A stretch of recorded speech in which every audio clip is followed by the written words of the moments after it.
Sir, good morning. My name is Redillas. My report is all about the chapter 18. The Biarritz vacation and romance with Nelly boosted in 1891.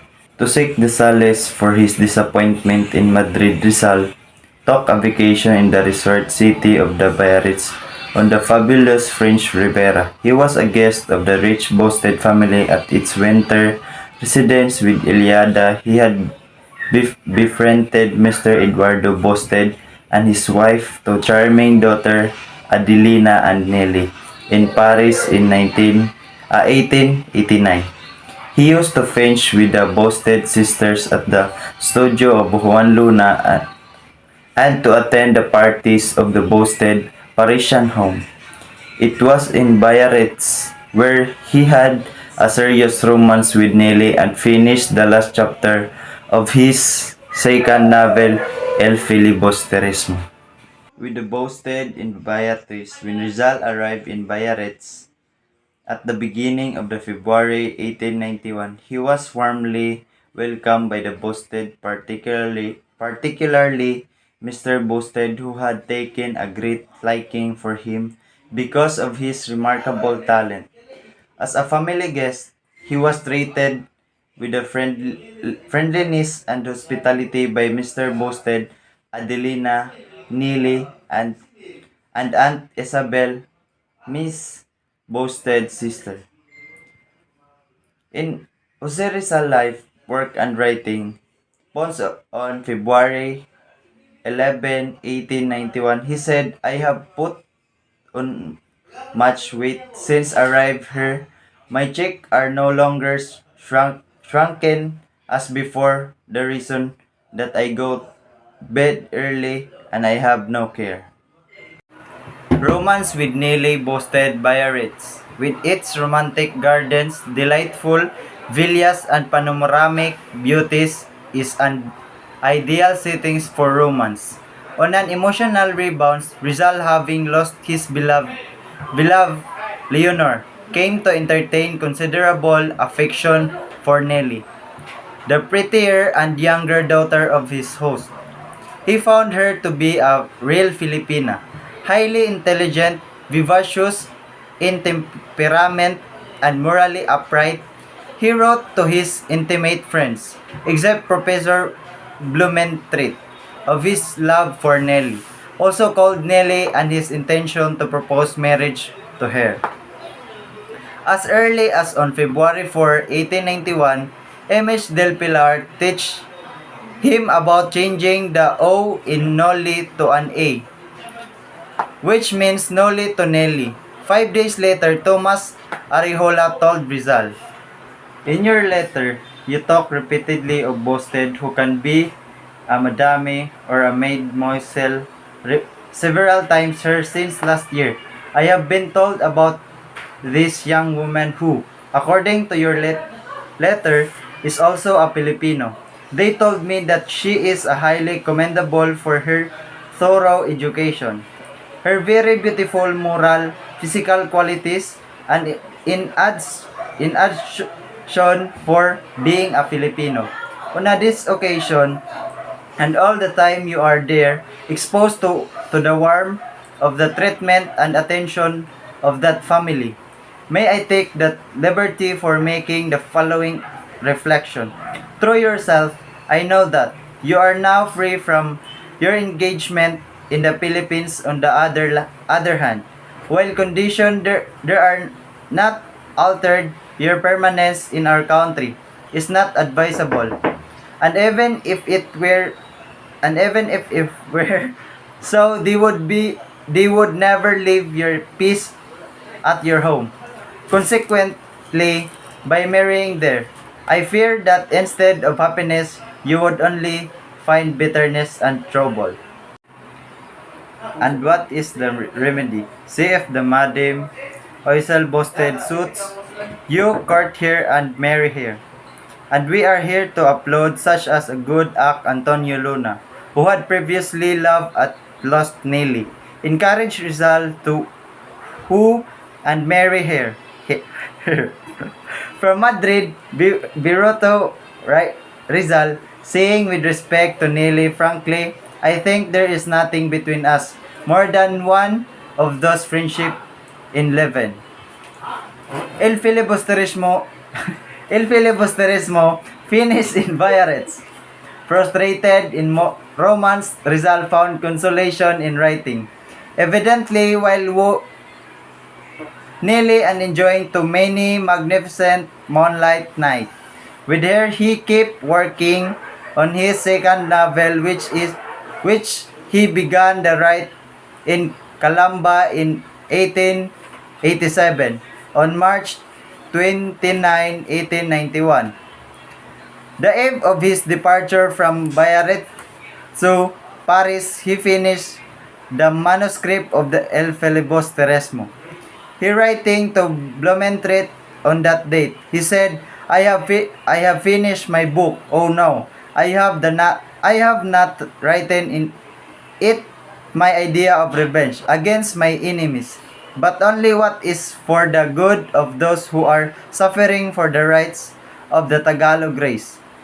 Though brown and may not have good features, surely I will leave tomorrow for Paris, and from there I don't know where I am going. To Paris and back to Brussels. As he had written to Blumentritt, Rizal bade farewell to the hospitable and friendly Bosteds, parents and daughters on March 30, 1891 and proceeded to Paris by train. He stayed at the home of his friend Valentin Ventura on 4 Rue de Château-d'Homme. From Paris, he wrote to his friend Jose Maria Bassa in Hong Kong on April 4 expressing his desire to go to that British colony and practice ophthalmology in order to earn his living. So there are lots of schedules that Rizal attained from past years, sir, and that's why until now we recognize him as our national hero because of his skills or how they act nga napa siya diri sa kalibutan. So it's a privilege to study about his life on earth. Moreover, in this letter, he requested Basa to advance him the amount for a first class steamer ticket from Europe to Hong Kong.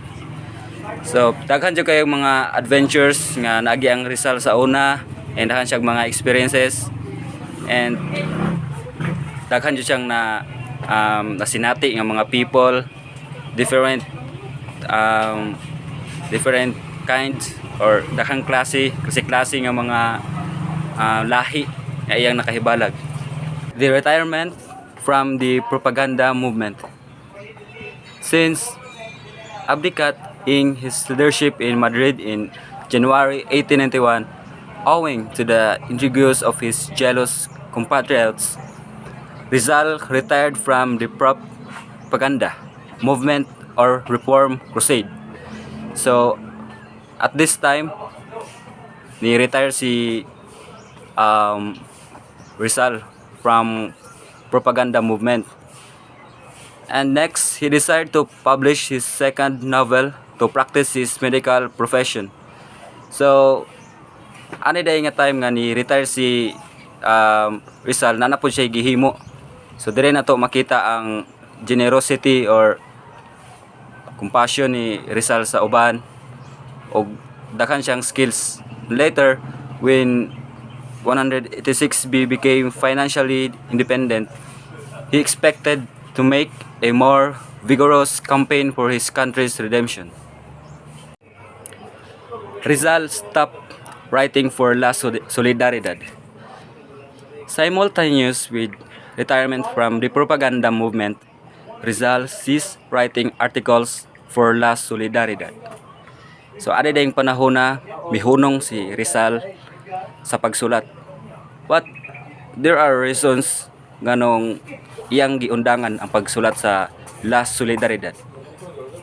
Many of his friends in Spain urged him to continue writing for the patriotic periodical because his articles always attracted considerable attention in European countries. Marcelo H. Del Pilar himself realized the need for Rizal's collaboration in both the propaganda movement and in the La Solidaridad newspaper because the enthusiasm for the reform crusade in Spain was declining. On August 7, 1891, he wrote to Rizal begging forgiveness for any resentment and requesting him, Rizal, to resume writing for the La Solidaridad. So at this time, naay pangayo o pasaylo ka Rizal. In short, he said in his letter, "If you have any resentment, I beg you to put it aside if you consider me at fault, and this fault is pardonable. Forgive me. We would much like that you resume writing for it. Not only would we strengthen La Solidaridad, but we would defeat the prior intrigue in the Philippines." So, ano yung moment na meeting siya nga with a purpose nga ilang i-defeat ang prior intrigue in the Philippines. In his reply to Del Pilar's letter, muni ang isulti ka Del Pilar's letter. Rizal wrote denying any resentment and explaining why he stopped writing for La Solidaridad as follows. So, gi-explain ni Rizal nganong iyang gihunong iyang gi-stop ang pagsulat sa La Solidaridad. Mao ni ang gi-reply ni Jose Rizal. If I stopped writing for La Solidaridad, it was because of several reasons. First, I need time to work on my book. Second, I wanted other Filipinos to work also. Thirdly, I considered it very important to the party that there be unity in the work, and you are already at the top, and I also have my own ideas. It is better to leave you alone to direct the policy such as you understand it, and I do not meddle in it. This has two advantages. It leaves both of us free, and it increases your prestige, which is very necessary, in as much as men of prestige are needed in our country.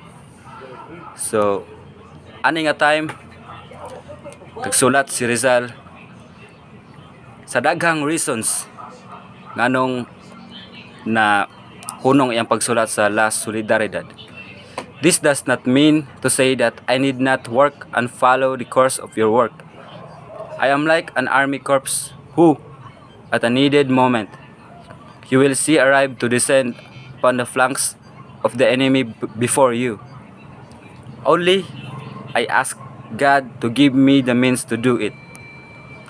So, naay giklaro dire nga, ay gipangayo sa Dios to give me the means to do it. Mga ideas, I fight for the nation, the Philippines, and Rizal already did it. Nga ayang gi-fight ang nation, and it is for the sake of all Filipinos that who are being under by the Spanish. Revising the Philae for publication. In Brussels, Rizal worked day after day revising the finished manuscript of El Filibusterismo and read it for printing. Apparently, the revision was mostly completed on May 30, 1891. On this date, he wrote Jose Mabasa, "My book is now ready to go to press. The first 20 chapters are already corrected and can be printed, and I am recopying the rest." So Rizal cleared, iyang giklaro nga ang iyang book is already corrected. Nanay kuan nang gi-check na, kumbaga sa estudyante pa gi-check na, gisusi na, bang already na daw nga ma-print and recopying the rest. If I receive any money You will surely have it in July. I am writing it with more ardor than the knowledge. Although it is not so cheerful, at least it is more profound and more perfect. In case I do not receive money, will you ask them to send me money for the printing of my book? So, Rizal did to wrote a lot of books, not just because of para mabalusan siya, para na ay exchange, but para ni sa kaayuhan sa mga Filipinos and para mapaabot sa uban nga country kung unsay sitwasyon sa Pilipinas. If not, I will be leaving this place and be with you. That's all, sir, and thank you.